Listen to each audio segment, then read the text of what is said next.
It's very exciting that we're finally launching the very first live stream that we've ever done as far as kind of a sit-down conversation. So I have to say welcome to the premiere of The Nose Knows, Sense and Sensibility in the Working Dog World. We're very excited to be sharing not just conversations about the Search Dog Foundation, but about the working dog world in general. I see that we have people from all over the United States, Canada, Mexico. I'm seeing quite a few folks that are popping up there, so it's great to have you guys with us. Now, I realize not everybody knows the Search Dog Foundation in and out, and so I just want to take a little bit of time to introduce you to what we do and tell you a little bit about why I feel so privileged to work here, and I think the majority of us do, whether we're handlers or staff, volunteers, board members, in whatever capacity that we can help. It's so important. The Search Dog Foundation was founded in 1996, shortly after our founder Wilma Melville returned from the Oklahoma City bombing, which the anniversary actually was just a couple of weeks ago, and we shared some wonderful, heartwarming videos and very touching videos of Wilma's journey to Oklahoma City and then coming home and starting the Search Dog Foundation, and just why it's so important that we continue on and carry on her legacy through the work that we do. So because some folks may be a little bit new, the Search Dog Foundation is a 501c3 nonprofit, and so we rely on private donations from individuals and organizations throughout the country and around the world to do the work that we do. Our mission is to strengthen disaster response in America, but in reality, a lot of our teams happen to be on 2 of the international task forces in the United States, so they can deploy anywhere in the world. So when you're able to help the Search Dog Foundation, you're helping our team not only be trained and prepare for disasters in this country, but around the world as well, which we'll talk a little bit about a little bit later with the guests that we have joining us. So our mission is to rescue and recruit dogs and partner them with first responders. So they get partnered with firefighters, police officers, and other first responders who have some of the training needed to make sure that they are ready to handle anything that gets thrown at them when they go on a deployment. So our teams are very special in that way. The dogs are very well trained, and then we hand the leash over to their first responder handlers. And they take the leash from there and they continue training for quite some time to achieve certification, and eventually they will deploy. So like I said, our guest today is going to tell us a little bit about that journey and what they've learned along the way. So I just wanted to say thank you all so much again for being here. If you ever have any questions, hopefully we're sharing enough content here on our social media platforms that it shares what we do, what we're all about. But if you ever have any questions, feel free to comment, send us a message. We love hearing from you. We consider you all our SDF family. So the more the merrier, and the more that we can answer your questions, the happier we are. So without further ado, I know you don't want to hear me talk. We're all here to see, maybe not even the handler, we may be here just to see the search dog, and I don't blame anyone for that. I have someone who is going to be joining us who's not only a fantastic handler with his search dog, and they make a wonderful team, I also consider them friends, and so it's really wonderful for me to be able to do this very first live stream with someone who has done quite a few interviews, but has also put in a lot of time, effort, and extra work to be sure that they are absolutely deployment ready. So I'm going to see if he can join us here. I'm hoping he's waiting in the wings, and we are going to have away from Northern California, which is not too far away from me, but it may be a ways from where you guys are. So give me just one moment to join us here. So as they come to join us, like I said, they're from Northern California, and it's Captain Mike Stornetta and Rocket. There they are. And they are part of California Task Force 4 and Sonoma County Fire District. So welcome, you guys. How are you? Thank you. We're doing really well. Can you hear me okay? Yeah, I can hear you guys. Oh, and there's Rocket. Good to see you guys. Looks like you're doing well. He had to do it. As soon as we did this, he had to jump up just like that. He knows when the camera's on, right? Oh, absolutely. Wonderful. Well, thank you guys again for being here with, I don't know how many of our closest Instagram followers, but how are things holding up during all of the coronavirus restrictions and whatnot going on? What does it kind of look like for you guys right now? Yeah, I mean, we're kind of in the same boat as everyone else in the world. A lot of our activities are limited in what we can do. It's limited to what we can do with our task force. We're trying to make sure that we're all staying mission ready, meaning we're staying healthy. And unfortunately, by doing that, we have to stay safe and we have to shelter in place just like everyone else. And our trainings aren't going on as normal outside of the house. In the house, obviously, we're maintaining, but it's definitely a new world out there for sure.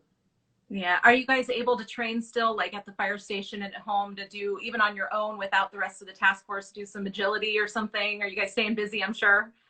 Absolutely, yeah. We want to make sure that we're staying our obedience is staying up to date. We do bark barrels, and we're doing all kinds of stuff to make sure that we're staying mission ready.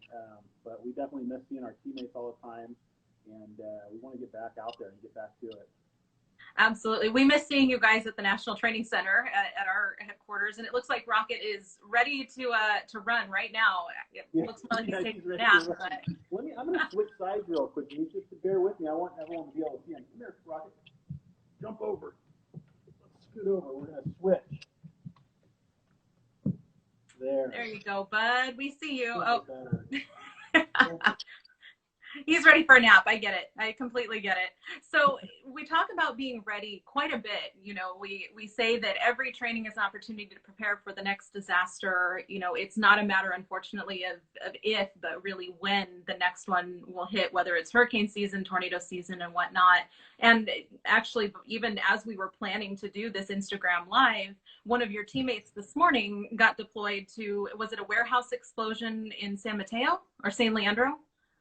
Yeah, San Leandro. So early this morning, and this is just kind of quoting off of their website. They're not our fire department, but just from what I saw from their PIO release, they had some sort of a butane explosion early this morning around 4 in the morning, and it actually blew out the roof of this warehouse and sent a debris field out about 2,000 feet. And because of the level of destruction that happened, they actually opted to bring in their canine, their urban search and rescue canine, Alex Mangel, and canine gunner. And so they went in and they did a search of the area, and they made sure that there was no one left behind, no one living left behind. They didn't find any odor of living humans, and it gave everyone there a peace of mind to make sure they could call that search complete. Awesome. Well, and that I feel like really just goes to show, you know, it's any disaster, no matter how big or how small, it's important to the people it affects. And I think it's a lot of people don't realize, you know, we show a lot of the photos, the spectacular deployment photos of Haiti or Japan or Nepal or even the Montecito mudslide, things like that are a little bit larger in scale. But even a smaller deployment like this could mean so much to one family. And so I'm so glad that they got that call out. The smaller deployments are just as important. So I'm glad that that worked out. Now, you're the canine coordinator for California Task Force 4, correct? So you're helping facilitate everything and keep things running smoothly. But you didn't start out there. You didn't start out there. So how did you get to where you are as far as being part of the canine program and eventually being partnered with Rocket, which is a day I remember well, and I'm sure you do too. But what was your career like in the fire service beforehand and becoming a handler? You know what, as a career firefighter, you know, you always strive to look at something greater than the ordinary. You know, being a firefighter is amazing, right? It's the best job in the world. Every firefighter will tell you that. But there are pieces of your career that you can, items you can do to even enhance this job. And this was one of those opportunities, you know, and I got to be honest, I didn't realize how rewarding it really was going to be having a canine as a work partner. But it's amazing, yeah. And, you know, just it is literally fate to be able to get into this program. You know, the canine coordinator, former canine coordinator, Jimbo Jerry, was a former handler with SDF. Kind of ran into him by coincidence, and from that point forward, it was clear that where our passion was, that we had similar passions, and God, I truly believe it was just by fate that made this whole thing happen. What was it like, you know, arriving for the very first time at the National Training Center and all of a sudden it's real, you know, it's no longer just this thing we've talked about for years, you know, now you're there and you have to walk the walk. What was that like? Do you remember that? Yeah, and you know what, you brought up you said something really important there. You said something we've talked about for years, and Yeah. so it was a process, to get to that Search Dog Foundation Training Center, and it made it even more special by the time we actually got there, and it did not disappoint. Coming to that facility for the folks that have not been there before, it is truly amazing, and it is best referred to as Disneyland for dogs. Yeah. And that is the best way to describe it. It is truly Disneyland for dogs. And I'll never forget getting there on the first day and just looking up at this facility and looking at this arena, where I've always kind of associated arenas with horses, right? Yeah. And I was like, oh my God, it's a huge arena. They have horses here, you know? And it was Yep. like, no, it was so neat. It was awesome to see. Oh. To really think back to it and vividly remember it. Awesome. Can you do me a favor and move a little closer to the camera? It sounds like a couple people are having trouble hearing, and I want them to hear this next Okay. part because as exciting as the campus is, I feel like as a handler, most likely, I will clarify, I am not a handler, anyone, never will be, never would step into that. But as a handler, the day that you are partnered with your canine is a very special one because you've gone through 2 full weeks of intensive training during our handler course to learn kind of all the basics that you'll need to know. But then at the very end, you kind of find out who your canine partner is officially, and on stage, they hand you the leash to your search dog, who is going to be your partner for the next 8 to 10 years, of a career and their lifespan. What is that moment like, to have that leash officially in your hand? Yeah, and it's amazing, right? It's nothing short of amazing. Um, and I would back up just even a little bit further than that, and just how that process went down, because I thought when I went to the Search Dog Foundation, I thought that I got to run up and down the kennels and pick out a dog that I liked best.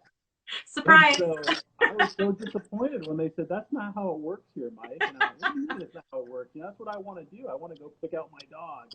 And they said, well, the dog picks you. Yeah. And I'll never forget, when I heard that, I was like, no, there's no way. How can a dog pick me? And every time I would go by Rocket in the kennels, Rocket would get excited. And I remember one of the trainers at the time said, hey, that dog's flirting with you. And that was always one of those things. I'm like, he's flirting with me, And they said, he really likes you. And while you don't know exactly who you're going to get at the end, I definitely felt a bond with Rocket, and I was really hoping that the trainers saw that bond as well. And when we finally did get the leash, and they said, "Okay, Mike, Rocket he's your dog, he's your partner." That was a really special feeling, and even in that 2 weeks, Rocket and I clicked. We were able to kind of work really well together. There were some hurdles I think that the trainers were working on, and somehow when I got there, he responded really well to me, and that was a really cool feeling. Yeah, he knew. Whether you knew or not, I think he definitely knew. And now you know full well what she meant by he flirts with people, because I think we all see that just about every time he meets somebody new, that tail wags and he does his thing. But I'm so glad that you were able to see that in action. And that's something I wish someday we'd be able to share with the larger group. These dogs really do pick their handler each and every time, and 99.9% of the time they're not wrong. They know exactly who is meant for them and who will be a good match. But as exciting as graduation day is, of course, that's when the real work begins for you. You've had 2 weeks in this closed environment, being on campus, living, eating, breathing, sleeping, everything dog. But how does it feel then to take that dog home and do kind of the work on your own for the most part? Now, I will say SDF provides, training support throughout your career, and our trainers are certainly checking in and they're there as training issues come up.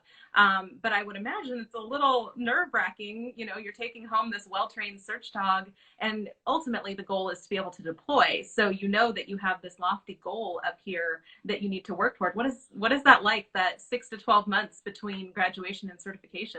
Well, Denise, as firefighters, we never want to admit when something is scary, right? I was terrified. I was absolutely terrified. Oh my God, I had this dog that was high energy, that was probably smarter than me, and here I am bringing him home, and it was and knowing the job, the magnitude of the job that we had, the potential to have was it was terrifying. But you know what? you move past it. You know, you have good teammates, and at the Search Dog Foundation, having access to care all the time, having access to trainers all the time, it was able to take me from being terrified to make me confident. Yeah. I honestly can't imagine not having the Search Dog Foundation trainers there at my beck and call anytime I pick up the phone, because as a new handler, getting a new dog, Yeah. that's one of those things that there's so many things you have to work through, you know, and I can't imagine doing it on my own. I don't think I'd be able to. So, Yeah. yeah, having the trainer there is just amazing, and the facility, you know, to be Yeah. able to go back, you know, and see everyone Right. and retrain without that facility, it would be tough. It would be even more of a challenge than it was. Yeah. Well, and then just when you gain your confidence and you feel like, you know, you've bonded with your dog and you're ready to go, then comes the certification. What is that like? You know, technically as well. Explain a little bit about what that consists of and, you know, what that all feels like. And I don't know, I don't want you to yell at the camera, but if you can speak up just a little bit and Okay. and just let them know what that's like. Yeah. So the certification process is a federal certification process, so and also a state. So we have to be state certified before we can be federally certified. And once we become state certified, we move on to the next level. And just that initial test, I would compare to the worst test you've ever taken in school, the hardest, most terrifying test ever. And what's so crazy about it, so when you're in school, right, the only person that's terrified or nervous that you can affect is yourself, right? But now here's this test, and me being nervous is going right down the leash to Rocket. And Right. Rocket's looking at me like, why are you freaking out about this? We've gone to 100 trainings. You've never shown any issues. And now all of a sudden here you are in this test and you're nervous. And all Right. of a sudden he gets nervous. So it's being able to control your emotions and have that confidence and kind of that, you know, kind of like a duck where everyone says, hey, the ducks are all, you know, cool, calm, and collect on the surface, but underneath their little legs are paddling like crazy. Yeah. And being able to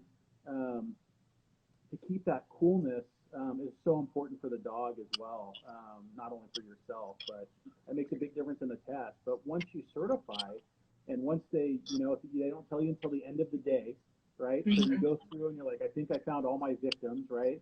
And you get to the end and you're kind of waiting for them to say, okay, Mike and Rocket, congratulations, you guys passed, right? And so once you get that, it's relief, but at the same time, it's also even more pressure, because here we are now, we're certified to go anywhere in the country, right? Potentially the world, you know, if you know, happenstance happen, if it happened that way. But um, the pressure is monumental, and but you just have to know that the training that you've received, you know, that for us and, you know, together is going to push you through that. Right. Well, and for them, you know, for the dogs, it's a game of hide and seek. You know, for Right. us, we know that you're preparing for a dire situation where lives are on the line. And I think that's the difference is, you know, handlers have to put in that almost that overtime to be sure that that dog is motivated. And we can't do it in a you're going to do this kind of way like you see some people do with their children. You know, it's with dogs, you want that positive reinforcement, that motivation to carry them through, and it carries them through their entire careers, which of course is why we choose dogs that have that toy drive to begin with. So once you get to that point, you know, I realize you're certified now, you're ready to deploy on paper, but in reality, you have to now prepare for whatever may come your way, and you don't know what that is necessarily. And so that's where I feel, you know, the National Training Center really comes into play then, where we have props like a train wreck, we have a collapsed freeway, we have a search city. You know, did you feel like being able to train on training props like that kind of prepared you for the variety of different deployments you've had in your career so far? Well, Denise, I'll just go right to the very first one. So obviously, the Search Dog Foundation has planes, right? Has Yeah, crashed planes on that's their right. training. Yeah, and so Rocket and I's very first deployment was a local deployment, actually in our own fire district, which is um, pretty crazy all in itself. But in our own fire district, we have unfortunately a plane go down, and it was a small passenger plane, and they weren't sure how many people were on board. They found some, unfortunately, some people that had perished in the crash, but it was night, it was raining, and there was a pretty big debris field, and they wanted to search this area. And Rocket and I got the call. The incident commander said, "Hey, we want to have the search dog come out. We want them to come and clear this area, the search grid area, and so make sure there's no one left behind." And so Rocket and I got there. We're very very nervous, right? Because it was our first deployment, and we knew that the how monumental the job was and the task was. Yeah. And we knew what kind of a scene we were going into, just listening to the radio. So it was amazing to see Rocket search that area. He covered about 10 to 15 acres in like 10 to 15 minutes. Yeah. And at the end of that, I had the confidence to say, "Hey, this area is clear. There's no one left here that's alive." And to see all of the people at that scene, the calmness come over them, and have them say, "Okay, we can rest now. We don't have to be frantic with thermal imaging cameras and walking, holding hands through this big, debris field and hoping we don't miss anyone." We gave them the confidence. We said, "Hey, this is clear," and we had confidence in doing that. And that was probably the most, out of all the deployments, that was probably the most monumental that we've had, just emotionally. It was a culmination of so much training and everything, and it just came right to that, and it was like, holy smokes. And I would imagine it probably proved, everything that our training team, I hear them consistently telling handlers, trust your dog. And that is exactly why is, the responsibility of that, trusting that canine to clear that area and have the rest of the rescuers saying, "Okay, we trust the dog. We're, this area is clear. We're no longer going to search it." That is, like you said, that is a monumental moment in any career, and that is fantastic that, Rocket did his job, you did your job, and they were able to feel good about that search, even if it didn't have, the desired outcome, which sometimes they don't, unfortunately, in disasters. And even now, with COVID and, the coronavirus pandemic going on, as we said before, we know disasters aren't going to stop. In fact, we're entering hurricane season now. I mean, it's here, basically. We're just kind of waiting to see what's going to happen. Tell us just a little bit about the Hurricane Harvey response. And then I distinctly, personally remember talking to you as you're driving, the semi home and get the call that you have to turn around now and go back for the second Hurricane Irma. So tell us just a little bit about that experience and what that was like. Yeah, hurricanes it's amazing because we can predict hurricanes, right? So, and every person on a USAR team, especially now, is watching every tropical depression, every low that starts over warm water, and they watch the trajectory of where that low is going and if it's going to materialize. Yeah. Especially on the rotation, if your team is closer to the top, to be responding first. And when Hurricane Harvey hit, we were watching it really close, and it was amazing to see how powerful that storm was. Yeah. And the whole time, our team is going, "You know what? We're not first up, but we think we're probably going to be going to this thing because it looks very, very significant." And sure enough, we got the call. And and so on the task force, we have multiple different jobs. So while my main job is being a canine handler, my other job on the task force is being a driver. So I drove an 18-wheeler with another task force member and Rocket, and we drove nonstop all the way from Northern California all the way to Texas. Yeah. And that was pretty amazing all in itself. We made it there, I think, in just over 48 hours.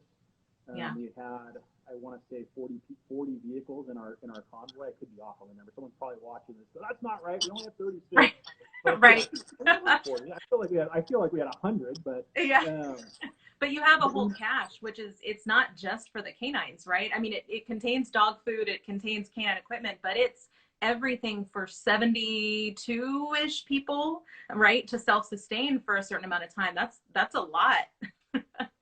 It's a lot. Yeah, we had multiple 18-wheelers, semi-box trucks, And the whole time, while a lot of people are stoic and maybe they don't have to go to the bathroom every fight, we have to break our dogs. And so Yeah. sometimes being on the task force, hey, my dog's got to go to the bathroom now, and Yep. you're like, oh God, okay, let's let the dogs go pee, and we got to eat, they got to eat. So, Yep. but the whole task force realizes that, and they know that, and it's pretty amazing to see everyone, the respect they have for the canines, on the Yeah. team. It's really neat. So when we did get the Hurricane Harvey, it was an insane amounts of water. Just trying to get to where we needed to go was a challenge. We're Yeah. going through 2 or 3 feet of water, and to be honest, Hurricane Harvey was it was a challenge for the dogs to work just because of all that water that was there. Yeah. Yeah, Yeah. and then like you said, Denise, and then we went to we cleared Hurricane Harvey, and we made it to New Mexico. Coming home, and they turned us around and sent us to the Florida Keys for Hurricane Irma. Right. And that's without stopping at home, because you literally turned around there and went straight back, right? There was no, touching base at home or anything. So that was quite the deployment. Now, that had a lot of flooding as far as water goes. One of the more recent deployments that you and Rocket participated in was the Montecito mudslide in January of 2018. There were 18 other Search Dog Foundation trained teams that responded from all over California, in addition to local resources as well. And for that one, as a former emergency response dispatcher, watching that response was interesting because of the mutual aid between agencies and all of the collaboration and connection that had to happen for that. What though was that deployment like as a canine handler, with the amount of mud, and I know, things that we would never have thought of before this deployment, like swimming pools, suddenly became a much larger challenge. What did that deployment feel like?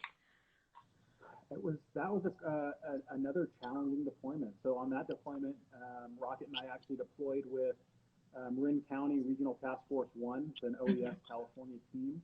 And again, we got our orders late at night. We drove through the night, although it wasn't to Texas. It was a lot easier of a drive, but nonetheless, it was still tiring. And when we got there with our task force, we were one of the few that actually had canines already assigned to it. And so because we had the canines, they put us right to work.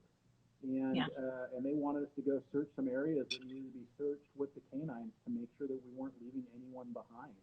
Yeah. And watching the dogs go through mud, like you said, you hit it perfectly, Denise. There's no way to really, train the dogs to go through huge mud, in swimming pools. You don't really know how they're going to respond. Right. You don't know how they're going to function in that stuff. And thank God, all of the dogs, they had no problem. They just kind of porpoised through it like a dolphin in the water, Yeah. They went through with no problem, and they covered so much more area that there's no way we would have been able to cover if we didn't have the dogs. There's just not a chance. And I think that's, the biggest thing to share with folks. It kind of boggles people's minds a little bit. We have so much technology and so many options, you would think, when it comes to urban search and rescue, or USAR as we call it. But really, the dog's nose knows. That's, why we're calling this live stream that, is that nose has so many more scent receptors and has so much ability compared to any piece of technology, that you trust your dog to do that job. And a piece of machinery may not be able to do the same, or at least the same quality and as efficiently and quickly. Which is, that is huge. And in a deployment like Montecito, unfortunately, anyone familiar with that story, there were not many survivors after that mudslide actually went through, and there were quite a few deceased.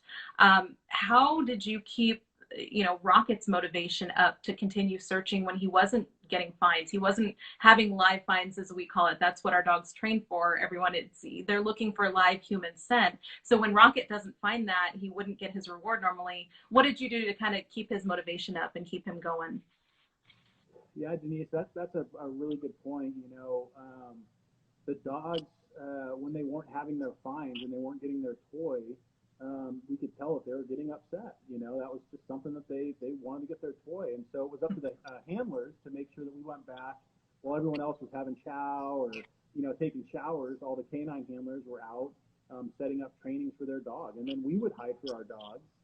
Yeah. And then we would give them their toy, and that kept their motivation up, and they stayed very driven because we were doing that stuff. But that's hard, it's hard out in the field to not get the fines, and Yeah. it's also sad. It takes an emotional toll on all the handlers and the first responders as well. Right. And I feel a lot of folks tend to think of first responders, firefighters, police officers, EMTs, paramedics, as kind of going into deployment mode, is like going into machine mode where you just do what you have to do and don't really think about it. But at the end of the day, we're all human. You're human.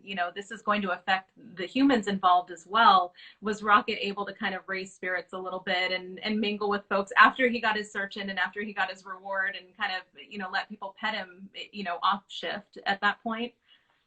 Yeah, and you know what? And this happens so much, not just on these deployments, but I see it happen at our fire station all the time, where people have a rough day, we go to a rough call, and I've actually seen people out that have let themselves, they're not supposed to, but they've let themselves in Rocket's big dog run, and they just pet them, and they release some of their tension, and the dogs are great for that, and it helps the mental well-being of my partners, at Yeah. work, and that's really important, and but yeah, they definitely, well, they're not emotional support animals, right? Right. They do offer some emotional support to us, Yeah. which is so critical, especially during those major critical incidents that we have. Yeah, well, they are absolutely amazing. And I know that everybody kind of watching feels that way too. So we want to give all of you a chance to ask any questions you may have. Like I said, some of you may not have done an Instagram Live. I am included in that category. But there's a comment box at the bottom if you'd like to type in any questions that you have for Mike and Rocket. And we'll be happy to answer them as best we can. And in the meantime, though, I just wanted to ask you a little bit, if you remember, Rocket is a unique looking dog. So one of the first questions I always get on our end is, what breed is Rocket, and what does that mean for him as a search dog? Does it make him a better search dog? All of that. Well, let me bring Rocket over real quick, because I'm sure everyone's tired of seeing my face in this thing. So come here, Rocket. He's being camera shy for some reason. He's never camera shy. There he is. Rocket, let me see if I can bring him over. Come here, big boy. Oh my God, he's at home. We're at home right now, so he's just feels so comfortable and relaxed. What have you been doing to him? I know. We've been working so hard. I'm gonna try to scoot it back a little bit. Hold on, bear with me. So he has the black and white markings, the pointy ear. So what have you been told he is as far as breed goes? So Rocket, can you hear me okay if I talk right like that? Yeah, and I'll repeat it so everybody can hear it. Okay, so Rocket's a Belgian Malinois Border Collie mix. Okay. He is extremely unique with his breed, but he's very high-driven, high energy, well, most of the time, and so that's what makes him such a good search dog. Yep. So he's, in case anyone can't hear, so he's a Belgian Malinois Border Collie mix, which certainly does put him in the high drive category. And when we say high drive, we're talking about he has that innate just need to possess the toy. And what is his favorite toy? He actually likes hose tugs. All right, so the fire hose toy is something that's actually made out of old fire hose that the firefighters use. It's durable, it's tough. You have to use an industrial strength sewing machine, but it really holds up when they get the reward, which is not just the toy. Someone has to be tugging on the other end of that toy with these dogs that are extremely strong. And so it's quite a ride, but they absolutely love it. And that's what it's all about. When they do their job, they deserve it. There he is. He finally looked at the camera. So what are you guys going to do today? He probably wants to go out and train. Are you guys doing any more training today, or are you done for the day? You know what? That's. I'm glad you asked that question, because that's one thing canine handlers do all day is train. Yeah. There's some sort of training that takes place all day, every day. So. Well, you guys have been together for several years now. I think it's probably 6 or 7 years, I want to say, since I watched you two be partnered. And you've accomplished quite a bit throughout your career. There have been a variety of different deployments, which many teams may not even get the opportunity to do. But tell us a little bit about what more you have in store and what you hope for you and Rocket in terms of kind of this next part of your career before retirement for him. Yeah, it's, you know what, it's amazing to even think about retirement, and that he's going to. But I want everyone watching to know that when Rocket gets to retire, he gets to retire with me and stay with our Yeah. family. And then the Search Dog Foundation actually continues to give him care that he needs, which is just amazing because I can't even imagine giving up Rocket. That would be terrible. So, no way. no Mike, way. can I have you scoot a little closer again to the camera? Yeah. We can't really hear you. Yeah. So after retirement, Rocket, he's going to stay with us, stay with our family, and we watch him really close. So as soon as we kind of start seeing him slow down a little bit, that's when we retire him. We don't keep working the dogs until they can't work. It's really important to us that we want to make sure that they have a healthy retirement, just like we have. When we have a healthy retirement, we're not going to work, so yep. So. Yep, absolutely. And he doesn't look like he looks like he's ready for a nap right now, but we know he's not ready to slow down anytime soon. We have one question that came up that is he cross-trained in any other type of search? And so the Search Dog Foundation is only training live scent canines. So they're looking for live human scent out in a rubble pile or debris or wherever it may be. But is Rocket cross-trained in anything? No, Rocket is not cross-trained in any kind of search. Other than just the urban search and rescue live find. Yeah. However, because of his breed and his energy, I'm sure that if we ever wanted to cross-train him, we absolutely could. But it's important for us to make sure that he stays as an urban search and rescue canine. Yeah, and he's very good at it, I will say. Not that I'm biased at all. So another question. I know you are. Someone else has a question about how do you start a career working with an animal in search and rescue, specifically a canine, I would assume in this case. How do you start out with that? Now, the Search Dog Foundation only trains dogs and partners them with folks that are already attached to a task force, and the majority of those across the country now require you to be part of the sponsoring agency of that task force. But Mike, what is your advice for someone who wants to get started? Yeah, I mean, if you're already a firefighter or you're already a police officer or some sort of a first responder, then I would absolutely say reach out to one of the closest FEMA task forces that's nearby you. Go out to one of their trainings. All the task forces are really good, and all the canine coordinators are really good about inviting folks out just to take a look and see what it's all about. Absolutely, that's really important. And if you're not a first responder, there's other opportunities as well. There's all kinds of working, animals out there. There's, bed bug animals. There's the invasive mussels that are, invading our waterways. So there's all kinds of opportunities out there to work with a dog, not just urban search and rescue. Absolutely. And one thing I always remind folks too is urban search and rescue is not, as Mike said, not the only kind, even within the search and rescue field. Wilderness search and rescue tends to be a really great place to start. If you can give your local sheriff's department a ring, majority will have a volunteer team that you can maybe join and go out to a couple of trainings. I see someone just mentioned that here on the comment as well. Yeah, the volunteer canine groups are really supportive and usually will walk you through the process, make sure it's something you want to do and you really have a good feel for what it entails. It's a lot of work, a lot of time away from family, which is something we haven't even mentioned on here. But as far as family goes, when you signed up to gain a canine, it's not like you're bringing home a new truck or a new piece of equipment. You're bringing home a living, breathing animal that has to be cared for and changes the family dynamic. So how is he kind of at home with your family, and how did that kind of change things when you first brought him home? Well, there was a lot of, we were very regimented, when Rocket was brand new, and we had a lot of parameters.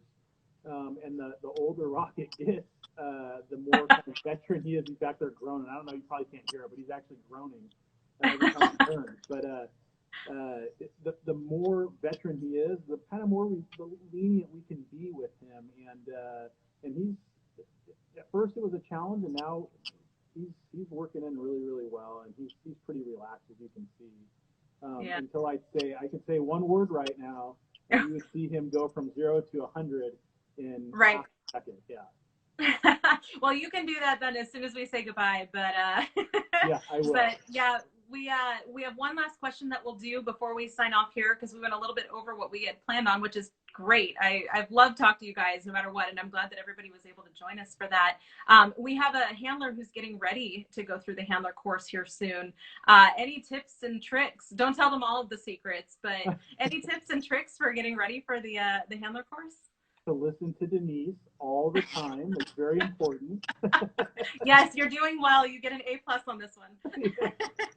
Yeah, you know what? Honestly, trust the trainers. They're absolutely 100% professional.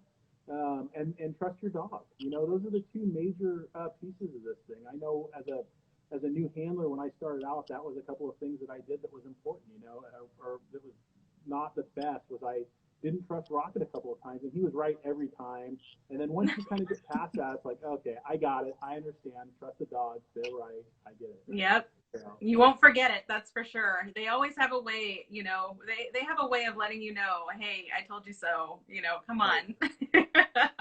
Well, thank you guys so much. We love having you guys. Anytime you can come out, you know, as far as being stuck at home right now, this is what we can get. We'll take it. But I really appreciate your time with us. And of course, the work that you all put in over the years. You have done a fantastic job. And, you know, Rocket, I know he's not really feeling it today on the whole interview thing, but give him a good pat for us and a good toy reward, because he's such a good boy. You guys have done amazing work. There he is. Hi, bud.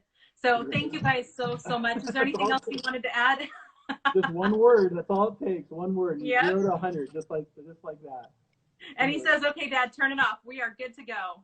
All right. Well, everybody says thank you. You guys have a wonderful rest of your day, and hopefully we will see you soon, and we'll have you out at the NTC, and we'll